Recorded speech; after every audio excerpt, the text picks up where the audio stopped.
My number 2 engine comes in the form of the Ford flavor, and it is the twin turbocharged 2.7 liter EcoBoost V6.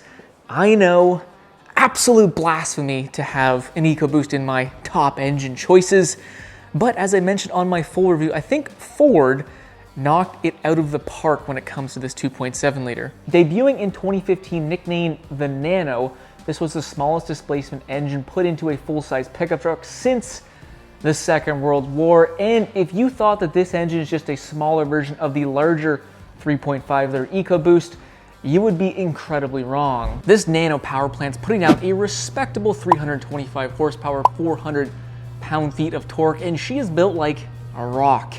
The internals on this engine are vastly different than the internals on the 3.5 liter EcoBoost, and honestly, I was surprised how strong Ford built a base level engine. For starters, we have a ladder style CGI or compacted graphite iron engine block, the same material out of Brazil that's used to build the 6.7 liter Power Strokes engine block. Typically, CGI engine blocks are used for extreme duty use.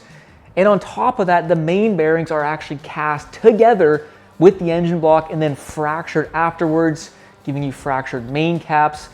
Basically the strongest type of union between two pieces of metal, giving this bottom end incredible strength. This V6 engine is a square engine, meaning that the bore and the stroke are the same size, something we don't typically see with a V configuration engine. Now with a square engine, we get a lot of versatility, meaning that we can have some good low end grunt as well as some good upper end performance, something that we don't see with the 3.5 liter EcoBoost, whose bore is much larger than the stroke. Ford said they wanted diesel-like performance out of this engine, and so they added diesel-like bowl-style pistons, diesel-like offset connecting rods, which greatly changes the internal workings and dynamics of this engine. Offset connecting rods help to transfer more torque to the crankshaft. Essentially, when you're at peak cylinder pressure, offset connecting rods help that connecting rod to be at 90 degrees to transfer as much torque as possible to the crankshaft, and bowl-style pistons help to maximize atomization and burn of fuel, especially with a direct injection system like this engine has. And when it comes to towing, this engine punched above its weight, at least on my towing test. I tow an 8,000 pound enclosed trailer, which was actually about 500 pounds over the max towing capacity of the truck I was using.